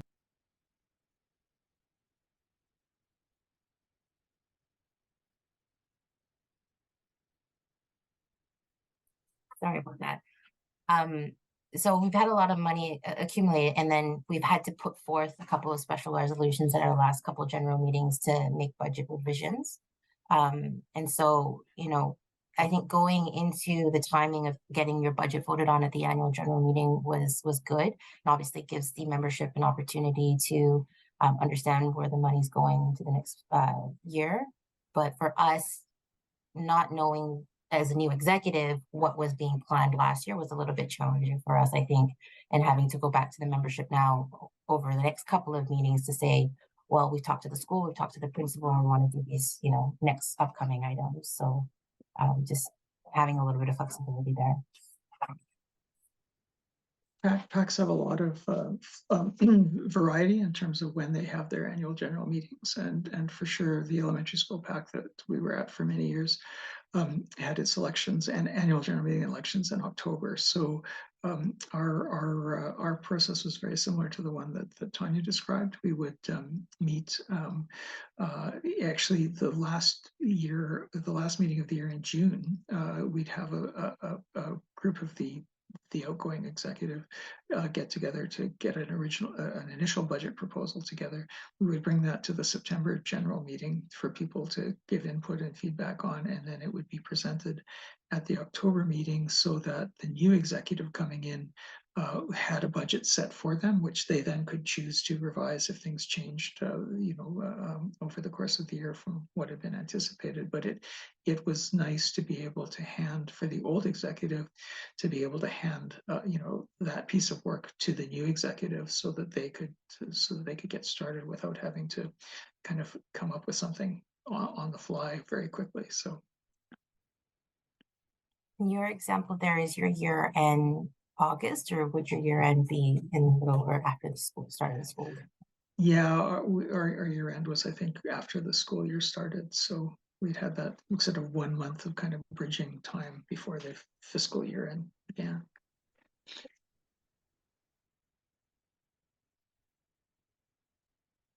Ryan has been incredibly patient. Ryan, did you want to ask your question or comment? Sure, yeah, not really relating to a lot of the same things here, but we're looking at doing a large donation for a set of computers for the school. And just wondering if there's any resources available for additional grants or any sort of other types of funding for, technology specific advancements. And, if anybody just wants to send around any resources or anything like that we could tap into, not really much to discuss there, but just looking for ideas. I'd certainly talk to your admin about any grants that they often also may be aware of, because sometimes, technologies are generally only paid for in the VSB by grants and by PACs. That's about it. So that's also a conversation you should have with your admin. There are some conversations that happen on the PAC-to-PAC Slack about technology, and those are sometimes helpful and sometimes not. But that's the only thing instantly I came to mind about grants. I'm not aware of any normal or common grants that are given for technology. Okay, great, thanks. I've had the final slide up here for a few minutes, just give some further resources, some of which we will need to update as we post this presentation. I know that David's revised the money rules handout, the large infographic, and there's just another reference there again to the VSB PAC-to-PAC group as a helpful thing to be involved in an ongoing way. So I'm going to stop screen sharing now. I realize we're at a little bit after 9 o'clock. I'm certainly happy to continue the discussion for anyone who has questions still, would like to hang out for a little bit. But please don't feel free to leave if you need to at this point, because we are a little bit over the time that we said we were going to take. Apologies for the technical sort of troubles throughout. We sort of navigated those, but I think they did.